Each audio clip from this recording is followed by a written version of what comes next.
Welcome back, y'all, to #Lawyered with Austin and Andrea.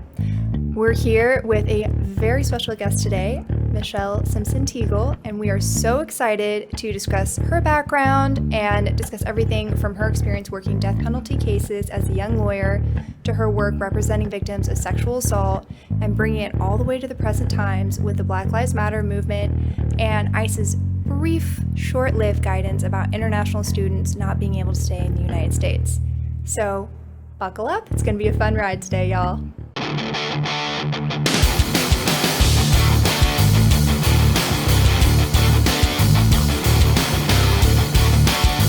right, welcome back. #Lawyered, Andrea and I together again, and we've got a guest that we're really excited about. And Andrea, I'd love for you to tell everybody about Michelle, just because she's doing a lot of great things in our community right now. Absolutely. So we have with us today Michelle Simpson Tuegel, absolutely fantastic, a Baylor lawyer who, I'm so proud to say that because I went to the Baylor Law too. I'm outnumbered today in the studio. You went to tech. What can I say?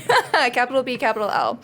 Anyway, so Michelle Simpson Tuegel's career has spanned everything from being a champion water skier to working on death penalty cases as a very young lawyer, right? So at that time, at her age, I was probably still writing memos. She's representing death penalty cases, so absolutely incredible. She has since started her own law firm, represents primarily women who have suffered sexual assault, and she also is involved with the Black Lives Matter movement, and she also has thoughts for issues on immigration, specifically with ICE's short-lived directive. So Michelle, welcome to the studio. Thank y'all for having me, and thank you for the conversations y'all are having. I think they're important. Well, thank you so much for joining us today. Perspectives like yours are so fresh and so innovative, and I'm just so excited that all our listeners get to hear from you. Thanks. Well, I'm excited to chat with y'all today. Well, let's jump right into it. So first, let's just, I gave you or our listeners the 1,000-foot view, but, why don't you give our listeners just a little bit of background on you, where you went to school, that water skiing comment that I made. Yeah. The water skiing is always interesting to people. It's kind of a random fact about my past life as an athlete, but I guess how it kind of plays into where I am now and who I am is that I think that my time as a competitive athlete definitely shaped what I went into and how I go about representing my clients. And I guess I'm partial, but I think athletes make great advocates. I would agree. And I think that there's just a certain amount of discipline and competitive drive. I've definitely seen that with a number of the Nassar survivors who I represent, a number of whom are lawyers now. And, there's just something about that combination that I think can be helpful in the practice of law. It's certainly not necessary. I know a lot of great lawyers who weren't athletes, but it's something that definitely shaped and guided my path into what areas of practice I'm in and sort of how I run my practice and represent my clients. Well, Definitely. Fantastic. Well, I guess Austin and I are in a good boat then. He played football and I swam in college, so. There you go. No, I definitely agree with that. I agree with everything you just said there. I think the competitiveness is that's part of the reason that I think Andrea and I got into law, and it's part of the reason that we're trial lawyers. So I'd love to hear, and I was eager to hear this part. I want to hear about your experience with handling death penalty cases. What got you into that? What was it like? Just the full gamut. Heavy. It's really heavy, but it's sort of a hard description as to how I got into that. I'll kind of start a little bit from the beginning and make it short. But when I was in law school, I, like many law students, sought out some of those positions with big law firms. No offense to big law firms. I think those are great places for certain people, but I knew pretty quickly they were not the places for me. And that the work that I wanted to do right out of law school was not going to happen in a big law firm environment. And so I started looking at how am I going to get immediate trial experience? How am I going to be standing with actual people and be their advocate and their lawyer? And the area where that was most apparent was criminal law and doing criminal defense. And so I started out doing court appointments, and you don't start on the death penalty list. I started at least the first couple of years representing indigent clients who could not hire a lawyer. So in Central Texas, we didn't have a public defender. And so it was just people who were on a court appointment list who would represent individuals. And I really started with DWIs and misdemeanor court appointments, and started really seeing that where I, at least in the early years of my career, really wanted to help and to learn was in serious felony work, and particularly in capital murder cases. And why I thought that, encourage lawyers and non-lawyers listening to this, that if you're interested in the death penalty and in those issues, to read Just Mercy by an attorney named Brian Stevenson. I think that book is one of the best descriptions of the death penalty work that I did and why I did it. And I sought it out because as I started to do some volunteer work on some capital cases with one of my mentors, I saw that area was the area where there was the most unfairness and the most brokenness. And where I felt like, at least at the time for me, that there was a higher need of not that I was special, but a young, fresh voice in the courtroom. And a lot of capital lawyers in Texas, just because of the nature of the heaviness of the work and the experience that's required, are older white men. And I came into it, and for years doing that work, was the only female in the courtroom sometimes. Both on the state side or the defense side. And those cases normally have quite a few lawyers on each side because they're complex and lengthy trials. And so I think that I veered toward it because I wanted to make a difference. I would say that I hope that I did in an individual client's life when I did that work, but certainly looking back, the system, our criminal justice system, is more broken than any one person can repair. But I think and I hope that I chipped away at it. I know that I cared about my clients, and I did my best in my time during that work. But it's heavy work, and it is work, and it is work in a system that is very broken and very absolutely. And that's not to say that one side is completely right or wrong, but the system is not fair. And I'm definitely someone who falls on the side of being against the death penalty, largely for that. Yeah. Well, and it's cool to hear you mention the Just Mercy book. I'm actually reading it right now. So I agree with you. It really does comment great on the death penalty. I'm going to have to borrow that from you when you're done. For sure. Yeah. Great book. Well, I mean, gosh, that's a lot of insight, I think, too, like on the death penalty cases. And, especially for younger women lawyers who might be interested in that, what do you think are the steps that they should be taking to either learn more about this sort of work or to get involved? Yeah, I mean, it's a tough one. In Texas, really the way to get involved in capital trial work, at least not at the post-conviction level, but representing clients who the state of Texas is seeking the death penalty against at the trial level, which is what I did. Because people think of death penalty cases and they think of getting people off death row. Yes. We were trying to prevent them from going there in the first place.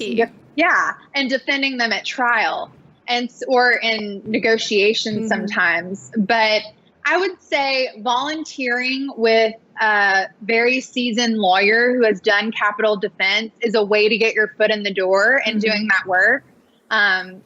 If you can find a public defender's office, whether it's state or federal, I think Texas needs more PD's offices. I think the infrastructure and the resources that are in public defender's offices are crucial for really providing a more fair defense that answers to the DA's office in sort of a more equal way. And so I would encourage young lawyers to try to get in with the PD's office. I think the structure and mentorship that you can get in those offices that I've seen in other states more than in Texas, because we really only have them in our main cities, not all over the state where there are a lot of capital cases. And so public defender's offices are key in developing and getting the experience and the right mentorship. And we need more of those in Texas. That's fantastic. And I think that is such a great concrete takeaway. But switching subjects, so you are extremely well known for representing gymnasts that have been victimized by Larry Nassar. Can you, discuss your experience with representing those victims and how those victims have moved forward, to the extent that you can, based on public knowledge, of course? Sure. People are always interested in the jump from doing death penalty work to representing sexual abuse survivors. It's an interesting bridge. And big picture, what I tell people is that my capital clients, the really connecting factor that I saw in handling these death penalty cases with my clients, regardless of guilt or innocence, is that I saw clients who had often been victims as children or victims as adults as well. And I'm not just talking about victims of the system. I'm saying severe traumatic physical and or sexual and emotional abuse in their childhoods. And working with those clients and seeing that at that point, I could only do so much to help them. It was so far down the road. And I think representing survivors in these lawsuits, before we get to a point where it is so hard to help and to repair the damage that's been done, feels like more gratifying work. And it doesn't actually feel like I'm on a different side in that way. But how I got there was actually, I started doing Title IX work. And by that, I mean representing students in the Title IX proceedings involving sexual misconduct on campus. They have their own little process and their own adjudication hearings. And this was pre-Me Too, but I looked at it and thought, why aren't lawyers representing these kids? That's a great question. On campus, and now they are more. And actually the new Title IX guidance that's coming out in August is going to require advisors on both sides, although they don't have to be an attorney, which I think is wrong. That's a little questionable. But, yeah, it is. And so I looked at that and thought attorneys need to be representing these young people. Absolutely. And nobody's really doing this work. And I started out representing the accused students in that process. And then really started getting hired by victims. And a lawyer that I had worked with on some other cases that had a civil criminal crossover element to it, he knew I had been doing Title IX work. And when the Nassar cases came about and we got the first one, at least connected to Texas, that I know of, this lawyer signed, he really brought me into the cases. And then I started developing relationships with the clients. And really, we got other clients from our clients who recommended us to other survivors who were their friends. Well, and it's interesting you talk about Title IX. I do a lot of work with some of the fraternal and sorority organizations around the country, and that's obviously there's a lot of victims and accused students who are involved in that. And so I agree with you that change in Title IX, it's helpful, although I do agree that having a non-lawyer advisor, we're taking a step, probably not the best step we can take. So, it's better than nothing, but I think it should be a lawyer. Yeah. Well, and so you mentioned the Me Too movement a second ago. I'd love to hear, you and I, we talked about this, in our call a couple days ago. I'd love to hear, how has that affected your firm, or how has your firm been able to really support that movement?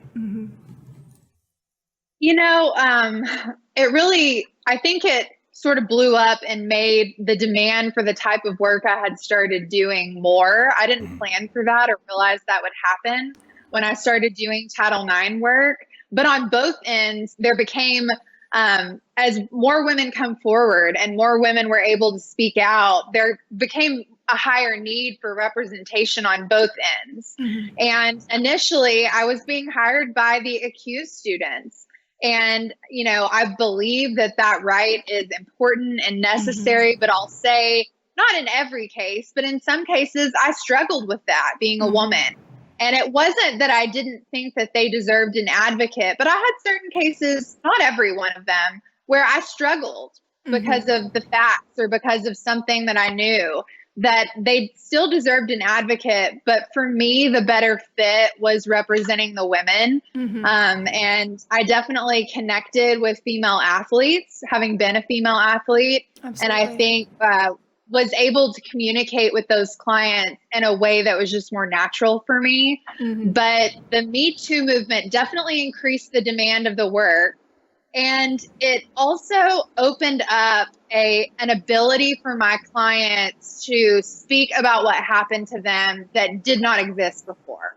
And I had really been doing media connected to my criminal cases for years. Mm-hmm. And because there's always interest in criminal cases, the media covers crime a lot. Mm-hmm. Right. And didn't really plan for that to be my training ground for media purposes, but it was. And I had the ability to really learn how to interact with local media, do a lot of local media on a smaller stage, of really getting to know reporters and understanding what they needed and what they wanted and what I could give them. Safe, still representing my clients and making sure that their interests were key always and doing any. But it was a great training ground. And then as I started representing survivors and seeing with the Me Too movement, the tool that the media is in amplifying their voices, which can impact their case, was a huge piece of the practice that I've developed. And I think the service that I try to offer to the survivors who I represent. And to me, that is so fascinating that, you've discussed, the media involvement and how, you've had this media training, right, through your history doing death penalty cases and now in the sexual assault cases. In your experience, how important is it for someone who suffered, sexual assault to have an attorney that's qualified and has the experience in dealing with the media? And how does that, in general, right, affect the young woman who's going through this entire litigation period? No, that's a great question. And what I always tell my clients when we start is that every case is not a media case, and it will only be a media case if you decide that's the right path for you. And so we talk a lot in the beginning, particularly with cases that I think there could be media interest, because, that's something we can't control. But with experience, I've started to be able to gauge what I think will and will not have interest. Mm-hmm. But some of that's also dependent on Trump's tweet cycle. So I don't know. And I'm always like, I think you're going to do this press conference, but Trump might tweet something and then we may not have a press conference. Gotta roll with who knows? Yeah, we just got to roll with it. So rolling with the punches. But yeah, what I tell my clients is that it is a tool. It is not a tool that we use in every case. Mm-hmm. It's not a tool that's right for every client.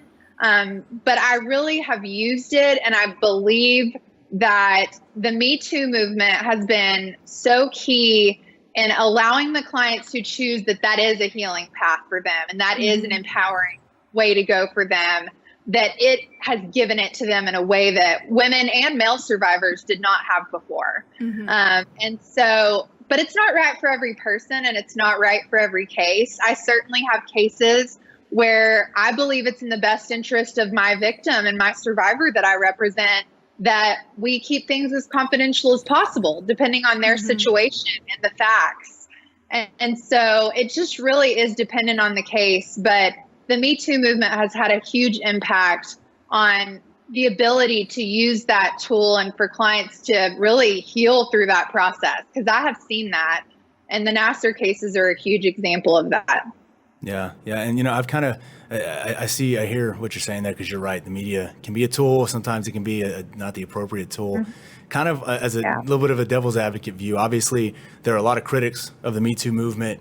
And so I'd like to hear your viewpoint, one, on what you see as maybe some of the negative ramifications of the Me Too movement. But more importantly, what I'm curious to hear is, do you have some type of a vetting process for the clients that you do bring in to represent, to make sure that you believe in their case, that you, and I don't know if I'm necessarily saying you believe them, but you believe in their case, you believe they've been victimized, or maybe you think that it's not the right relationship? Yeah, no. And I certainly can't and don't take every case and every person that calls me. And one of the things that I saw on the flip side of having represented accused students is that, we want survivors to have a voice. I think the Me Too movement is overall a positive thing. But in the process of that, and I tell my survivor clients, and they know my background of having done criminal defense and representing accused students, is that does not take away from certain rights. And I don't think that it benefits survivors to strip the accused student or perpetrator, if you will, in some cases, of their constitutional rights that are so important in our system and that validate the results that eventually come and the justice that we hope that they get. And so particularly on the criminal side of the process, which I'm not representing my civil client in, but it's Right. often kind of a parallel issue going on that we're talking about, or I'm advising them in regard to that process and how it'll operate, is that we want them to have rights and we want them to have good counsel and we want to be able to cross-examine them and for there to be some back and forth in examining the evidence. So when the result comes and Justice Day is served, hopefully, that it stands and that it's validating. Now, that's not always how the process works. And, part of my job with survivors is preparing them for how hard and painful the process is. And I really try not to sugarcoat it because the criminal process is not easy for a defendant and it is not easy for a survivor. And I don't know all the ways to fix that, but it's a painful process. And so I guess in kind of, response to your question more, Austin, is on the flip side, I think we have to be careful not to erode or forget about constitutional rights and due process. And that's not to say that survivors are not believed or important, but I think it actually supports and validates what happened to them when we give them those rights, which are key in our system. Yeah. And I guess I would like to know, just kind of as a follow-up, have you had situations before where you've had potential clients come in and they've sat down, they've talked with you, and then I guess the best way to ask it is maybe you've believed, well, I'm not so sure that this actually happened, or I'm not sure if this is a right case for me to take on because of certain circumstances. Have you had any of those experiences? Yeah, I've definitely had cases that I've turned away. I don't ultimately know what did or didn't happen in those cases, but I've definitely had cases where I listen to my gut or I learn a fact that I'm not comfortable with. And that's not always the reason. It's usually not the reason why I turn down a case. Lately, the reason why I turn down a case is usually because of volume and that I want to make sure that I give quality to my clients that I do take. And so I want to be careful to say that. So if you're a survivor whose case I didn't take, that doesn't mean I didn't believe you. Mm-hmm. But I have seen those needles in the haystack, and I have seen them when I did criminal defense. I represented some clients who I believed were innocent of serious crimes. Mm-hmm. And those were the hardest cases and the heaviest weight because I believed that person was innocent of what they'd been accused of. And that, I think, is the great minority of cases. But it exists and it's scary. And it's why we want to make sure people have rights and that we try to get it right in the criminal process. And we don't take away from that. So we don't end up with people who are innocent being convicted. Absolutely. And so, if someone has, say a college athlete, right, has, unfortunately, suffered an incident and she's thinking, or he, I don't want to discriminate here, is trying to identify what the next steps are for him or her. What are a few concrete takeaways that you could give to that individual? Call a lawyer first.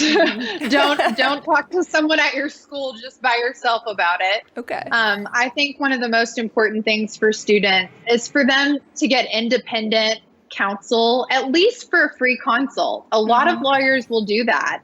Will have one conversation with you for free and give you some idea of what your rights and your resources may be. So many students go through at least a portion of the process without that advice, and they haven't done anything wrong. But whether you're the accused student or you're the victim, you step into something or you are in a process that you haven't been in before, and usually you're young and you haven't been through all of life, and you need a guide.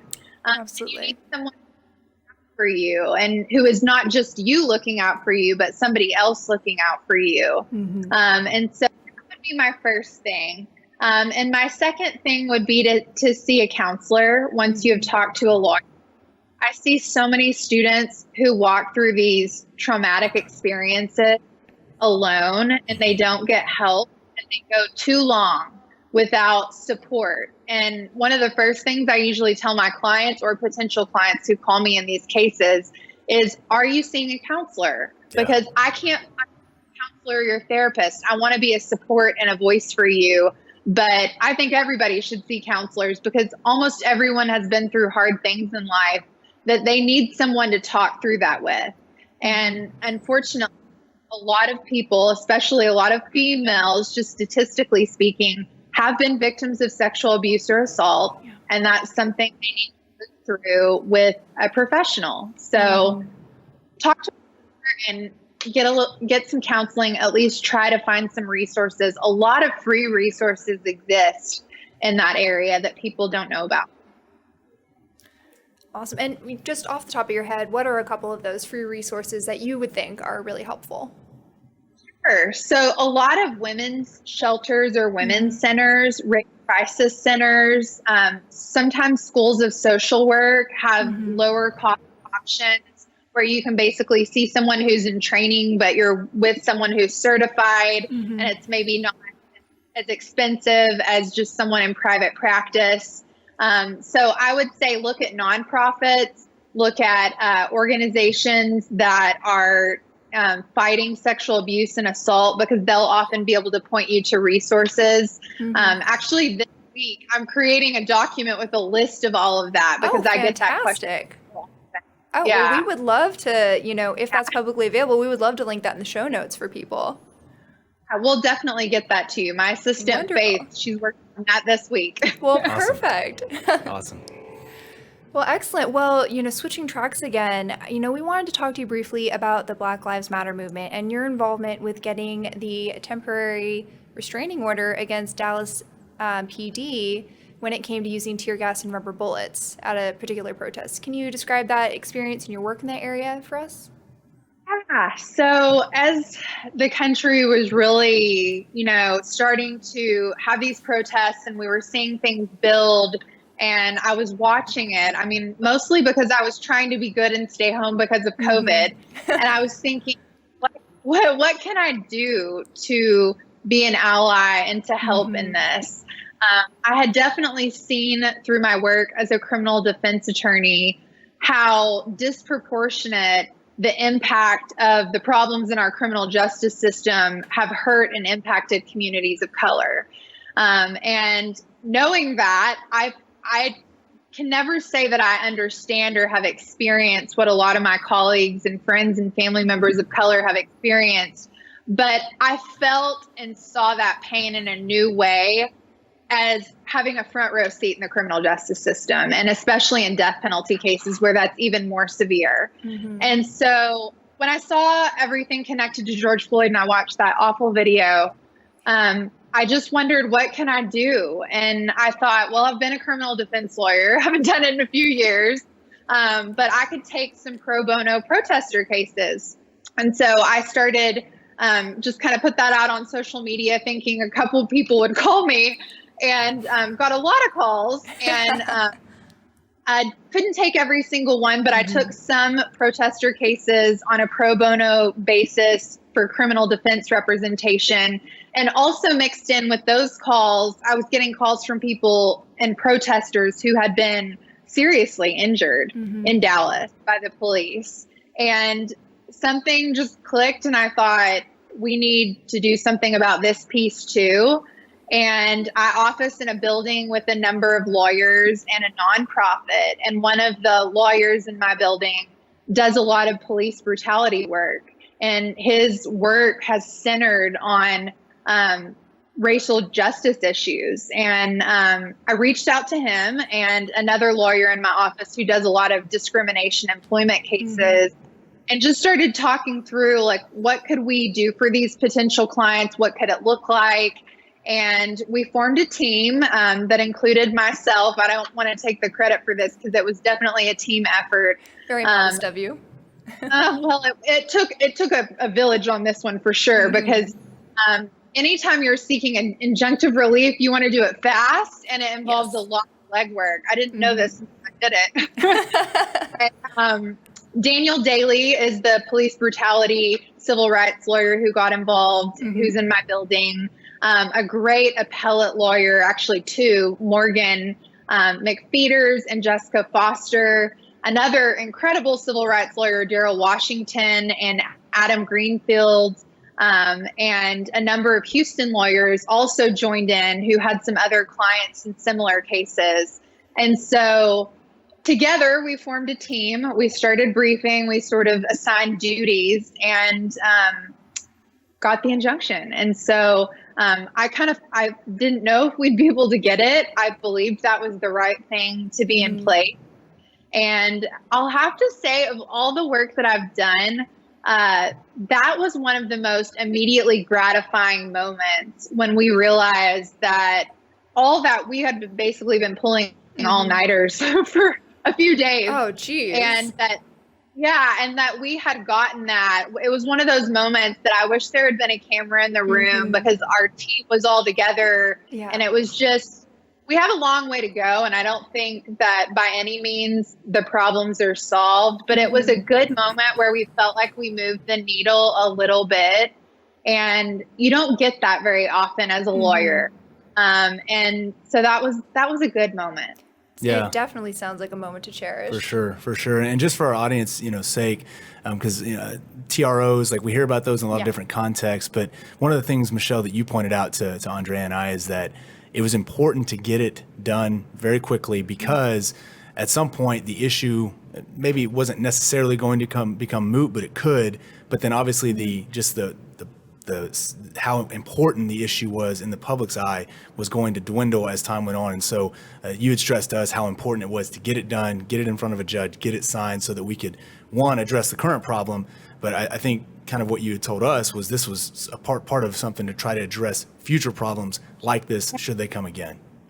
Yeah, no, the day that we sought it, and we were trying to get it filed earlier than that day, but the day that we actually ended up filing it and that it was granted, Trump was in Dallas. And whatever your political views, we knew that his presence in our city was going to heighten everything that was going on. We believed that. And we believe that made the need for it and the necessity for an injunction to be in place to discourage excessive force from DPD and to prohibit it ultimately.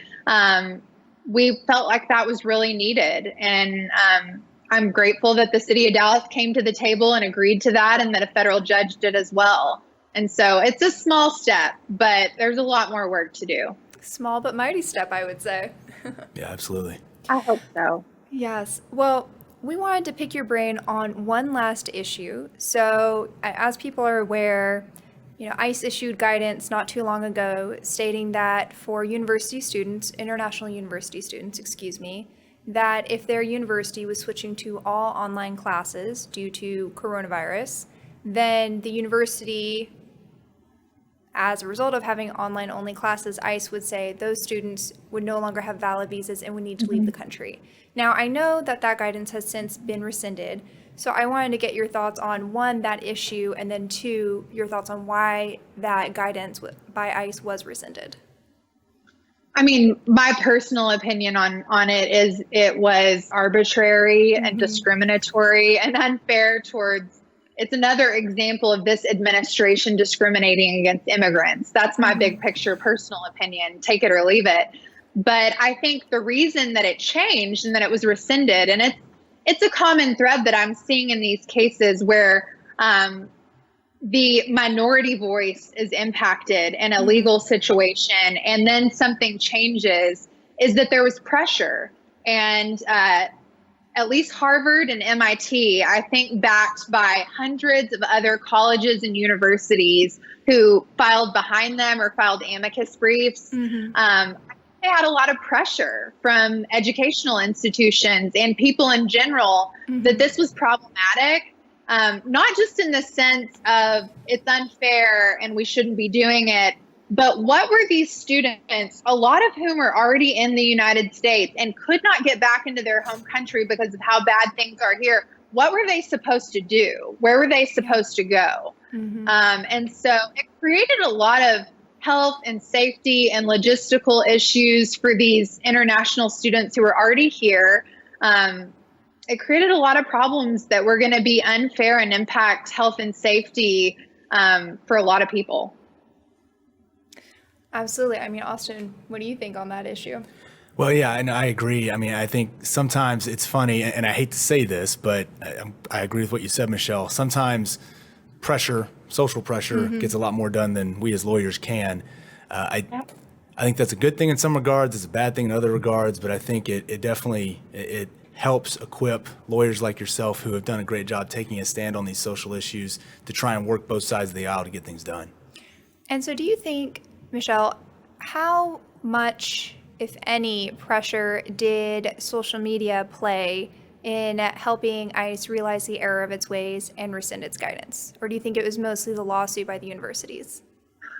I think it's a combination. I think especially in this day and age when someone as large as ICE and an arm of the federal government backsteps on a decision like that, that it is a multitude of different pressure points.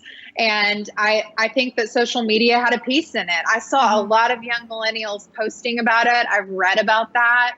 I follow a lot of law students and have law student friends who I've mentored and who've worked with and for me. And I was seeing all of them post about it, and I thought that was great. And I think that there was a real chorus of pressure and voices that helped make them rescind that, and I'm glad.